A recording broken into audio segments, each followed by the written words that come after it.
বিদ্যুৎ পরিষেবার সমস্যা জানানোর পরেও কোনো হেলদোল নেই বিদ্যুৎ দপ্তরের।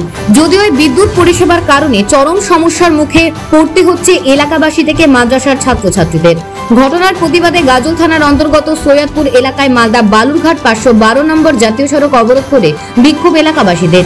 তাদের অভিযোগ, মাঝে মধ্যে বন্ধ করে দেওয়া হচ্ছে বিদ্যুৎ পরিষেবা। বিদ্যুৎ দপ্তরে ফোন করা হলেও কোনো ফোন ধরছে না।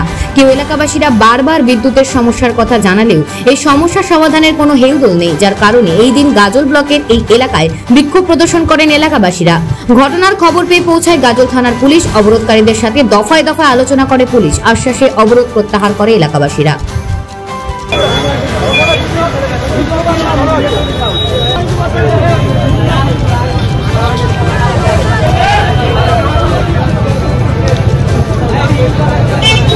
আজকে গন্ডগোলের মূল ইস্যু হচ্ছে আমাদের কারেন্টকে কেন্দ্র করে।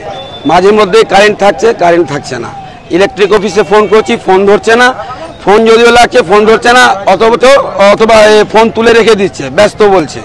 এবার এই মুহূর্তে আমাদের দুইটা পার্শ্ববর্তী মাদ্রাসা আছে, প্রায় 2 মাদ্রাসায় 800 ছেলে মেয়ে আমাদের আছে।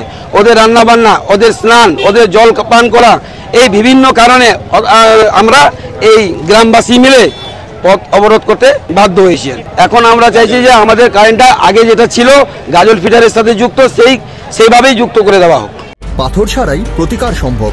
মালদার প্রাচীনতম ভৃগু বংশ জ্যোতিষী পণ্ডিত এস শাস্ত্রী। দাম্পত্য সমস্যা, বিবাহে বাধা, ব্যবসায় অবনতি, পরীক্ষায় অকৃতকার্যতা, ভাগ্য গণনা, গোষ্ঠী বিচার, ঠিকুচি গোষ্ঠী এবং মৃত্যু ছাড়া সকল সমস্যার সমাধানের জন্য যোগাযোগ করুন জগদম্বা জ্যোতিষ কেন্দ্র, বিবেকানন্দ স্কুলের পাশে, মালদা। মোবাইল 09730278832 অথবা 09332056956।